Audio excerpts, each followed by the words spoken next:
la team, aujourd'hui on se retrouve pour une nouvelle vidéo, l'acte 2 du train arrière de la Jaguar, où on va s'occuper de changer ça.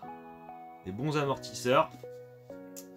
Alors comme je l'avais dit sur la vidéo où j'ai fait le train arrière, enfin en tout cas la barre stab, on va dire que la barre stab c'était vraiment la mise en bouche, les amortos à l'arrière c'est l'entrée, et le dessert ça va être l'acte 3 avec les amortos à l'avant. Faut savoir que à l'arrière, c'est vraiment pas compliqué de le faire.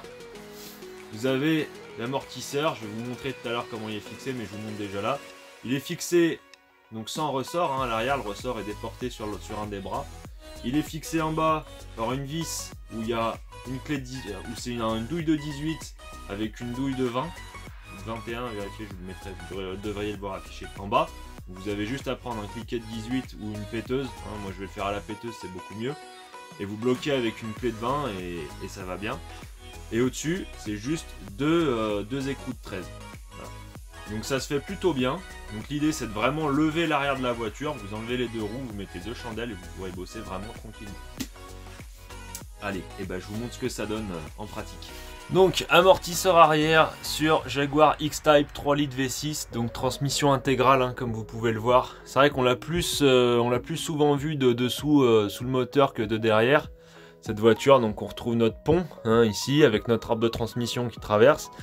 Alors je tiens à dire aussi merci aux ingénieurs Jaguar de l'époque parce que c'est vachement mieux branlé que sur 528i39.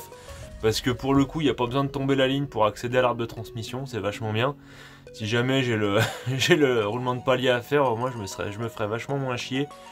Et je pense que dans un avenir plus ou moins proche, si je garde la voiture, je déconnecterai l'arbre de transmission quoi qu'il arrive pour tomber vraiment le train arrière d'une seule traite et de refaire tous les bras, de changer tous les cylindres blocs, etc. Mais je voudrais voir avant ce que ça donne une fois en ayant juste changé les consommables un peu merdiques comme les amortos et les cylindres blocs de barre stab. Donc l'amortisseur. Comme je vous le montrais en pièces démontées, il est fixé ici par le bas. Donc ici c'est du 20 de mémoire et là c'est du 18 sûr. Et en haut, je ne sais pas si on peut bien voir, en haut, voilà, il est fixé par deux écrous de 13. Donc prévoyez une grande rallonge. Alors il n'y a rien de plus con pour faire ça. On va venir avec notre cric, on va venir se positionner là. Et on va juste soutenir avec le cric, et on va pas trop appuyer, on va juste soutenir le bras pour faire en fait le rôle de l'amortisseur, hein, parce que l'amortisseur il retient tout ça, pour pouvoir démonter l'amortisseur sans détendre la partie qui est ici, puisque là il y a le ressort. Donc étape 1, on vient mettre un petit peu de pression avec le cric ici, on défait en bas, on défait en haut, on change, on monte l'autre, on remonte et c'est fini. C'est vraiment une opération que vous pouvez faire vous-même chez vous. Moi, vous voyez que du coup, bon, j'ai la chance d'avoir la fosse, mais j'ai juste levé l'arrière de la bagnole, enlevé les deux roues, j'ai posé deux chandelles, et franchement, le tour, il est joué. Alors c'est vrai qu'avoir une péteuse, c'est plus confortable, parce que là, c'est vrai que c'est vraiment fixé à la dure, quoi. Hein. C'est vraiment, voilà, c'est bien serré, mais ça se fait.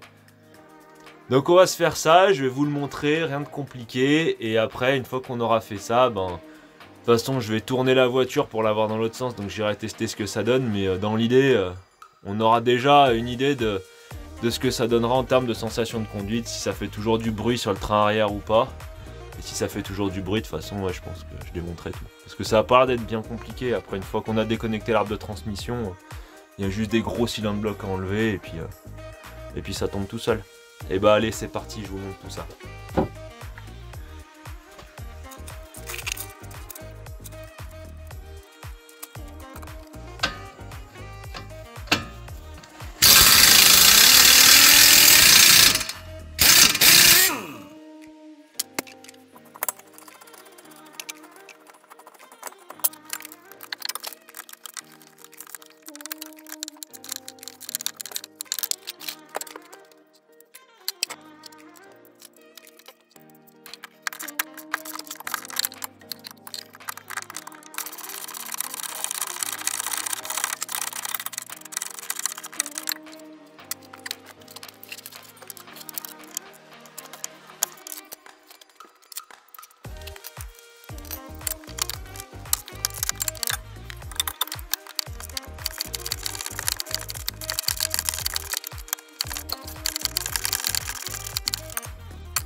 Bon bah du coup voilà, on a changé les deux amortisseurs. Donc rien de bien compliqué comme vous l'avez vu, juste lever la voiture, avoir un peu de place et passer d'un côté et de l'autre avec les clés de tresse. C'est la seule difficulté qu'il y a. En tout cas moi je dis que ça fait plaisir à voir. Je sais pas ce que vous en pensez mais franchement c'est joli quand même. Bon, on y voit un peu moins mais voilà. Deux beaux amortisseurs Bilstein. Donc ouais, rien de compliqué sur cette opération. C'est quelque chose que vous pouvez faire vous-même sans problème. Il s'agit juste d'avoir un cric et puis voilà. Lever la voiture. Maintenant, on va passer au plat de résistance. Ça va être le train avant. Là, il y a beaucoup plus de travail pour changer les amortisseurs. Et en plus, je dois en profiter pour changer deux goujons du moyeu. Donc ça tombe bien, on doit les démonter. Et checker un espèce de bruit dans le cardan à l'avant. Donc bah, ça va bien tomber parce que je vais avoir l'occasion de tout regarder. Alors ça va prendre beaucoup plus de temps. Je pense que je vais vous montrer qu'un côté. Bon là je vais aussi montrer qu'un côté mais je vais y aller beaucoup plus doucement, beaucoup plus tranquille. Il va falloir de l'outillage spécial aussi pour tomber l'amortisseur. Enfin enlever compresser le ressort. Donc là je vais avoir un petit joker que je vais déclencher pour m'aider. Et puis ben voilà, si ça vous a plu, bah restez connectés puisque le reste arrive assez rapidement.